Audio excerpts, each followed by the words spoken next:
नमस्कार दोस्तों। उमेश ए to Z channel में आप लोगों का बहुत बहुत स्वागत है। दोस्तों, अभी हाल ही में बहुजन समाज पार्टी की सुप्रीमो बहन कुमारी मायावती जी ने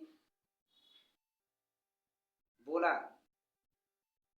कि पार्टी में कुछ लोग रहकर सिर्फ चापलूसी ही करते हैं, जमीनी स्तर पर काम नहीं करते, जिससे पार्टी का रिकॉर्ड खराब होता जा रहा है।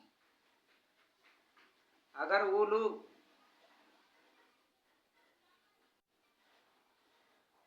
पार्टी को अपने मर्जी से छोड़ दें तो बहुत अच्छा रहेगा, वरना उन्हें हमें बाहर का रास्ता दिखाना पड़ेगा।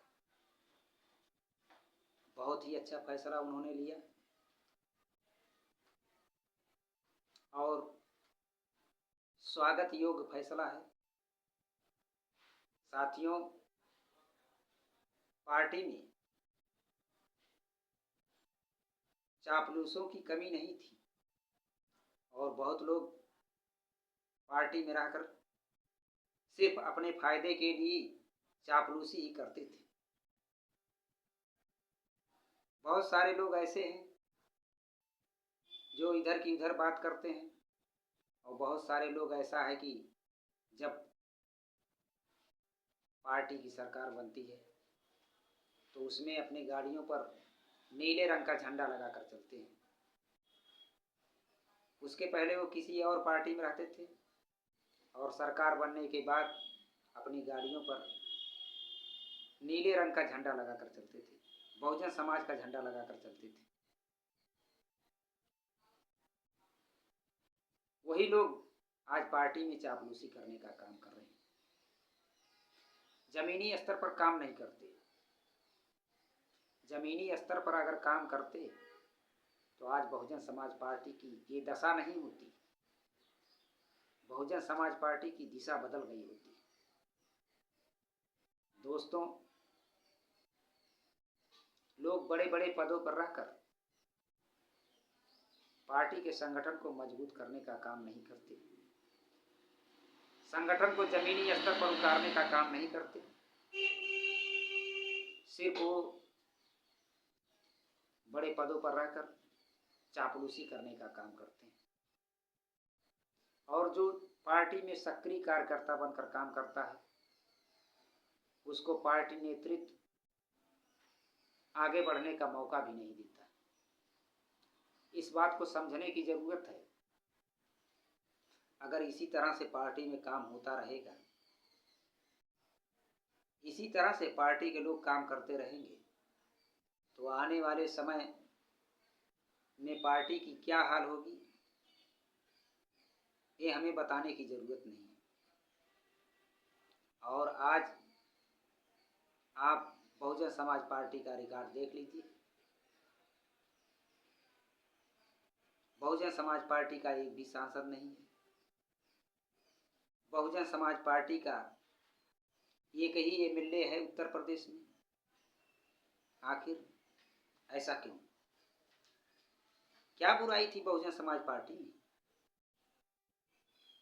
क्या बहुजन समाज पार्टी की सरकार बनी थी तो बहन कुमारी मायावती जी ने सही शासन नहीं दिया था, सही काम नहीं किया था, लोगों को सुकून नहीं मिलता था?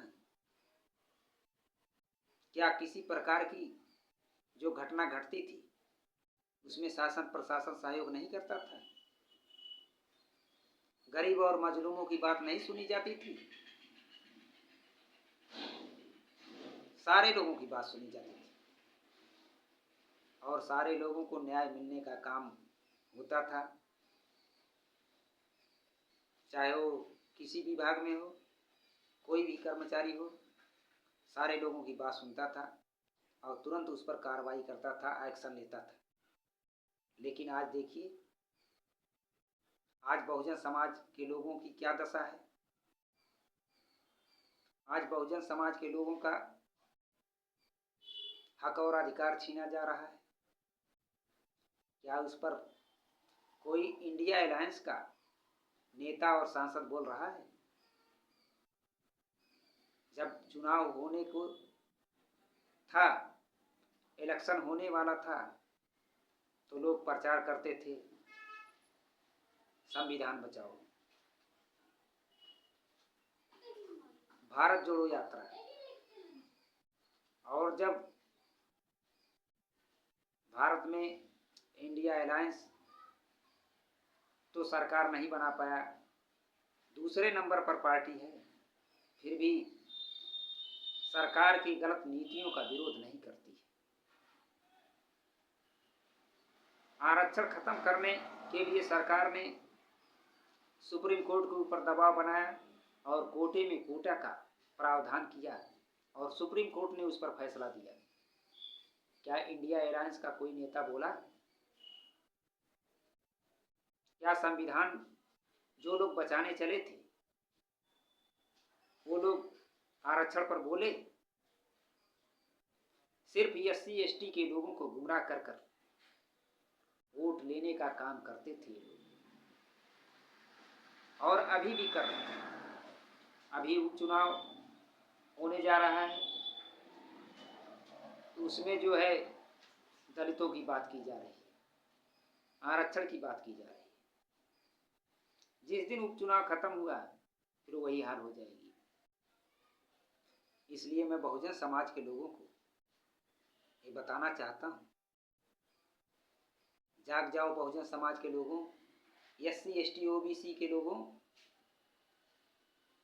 ये लोग सिर्फ तुम्हें गुमराह करने का काम कर रहे हैं, तुम्हारे वोट के लिए, और वोट लेने के बाद तुम्हारे अधिकार खत्म हो जाएंगे। ये लोग बोलने वाले नहीं हैं, सिर्फ इनको अपनी कुर्सी और अपने पद से मतलब है। इसको समझने की जरूरत है। आज बहुजन समाज में जो बहन कुमारी मायावती दलितों की बहुत बड़ी नेता मानी जाती हैं, उन्होंने जो फैसला लिया बहुत ही अच्छा और बहुत ही अच्छे समय पर फैसला लिया कि पार्टी से चमचों और दलालों को बाहर निकाला जाए। अगर वो अपने मर्जी से पार्टी छोड़ देते हैं तो ठीक है, और नहीं छोड़ेंगे तो उनको पार्टी से बाहर निकालने का रास्ता दिया जाएगा, उन्हें पार्टी से बाहर निकाल दिया जाएगा।